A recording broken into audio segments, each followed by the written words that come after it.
中華電力一直重視人才培訓同埋知識傳承。中電專才學院致力推動公司嘅自主學習文化，並將創新嘅科技融入培訓，打造更靈活、更高效嘅學習體驗。透過引進數碼工具同埋創新嘅學習模式，俾員工可以自主報名、選擇面授課堂或者觀看網上嘅短片，並按個人興趣或者業務嘅需要安排學習，掌握最新嘅科技同專業知識。我哋希望透過呢啲自主嘅學習模式，推動更積極嘅學習文化，善用科技嘅便利，令到學習更靈活、更有趣。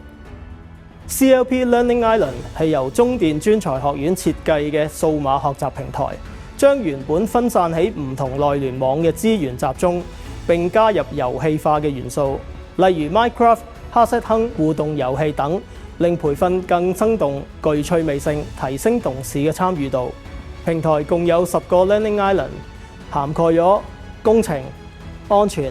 領導才能、設計思維、數碼科技等嘅範疇。每個課程都配合互動測驗，幫助同事更加容易掌握學習嘅內容。此外，平台設有 Learn and Share 互動區，鼓勵同事知識共享。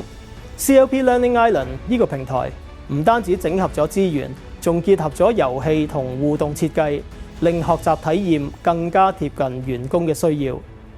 公司一直鼓勵員工喺日常營運中採用創新科技，因此團隊喺設計 CLP Learning Island 嘅時候，得到管理層全力嘅支持。我哋團隊透過唔同嘅方法吸引同事積極參與，例如遊戲化設計、積分獎賞，以及每月推廣唔同嘅主題課程。我哋亦成立跨部門工作小組，邀請相關知識範疇嘅專家同埋同事提出建議，以及製作課程內容，確保課程切合業務嘅需要。平台推出1年後，參與嘅人數比初期增加10倍，令到我哋非常鼓舞。同事嘅回饋都十分正面，認為平台學習主題廣泛，能夠深入了解公司唔同嘅業務運作同埋最新嘅發展方向。同事之間亦可以進行討論同埋學習交流。另外，短片具趣味性，能夠以深入淺出嘅方式表達複雜嘅流程。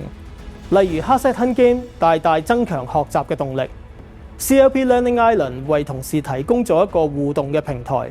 唔單止貼近培訓嘅需求，亦節省咗實體培訓嘅時間同成本。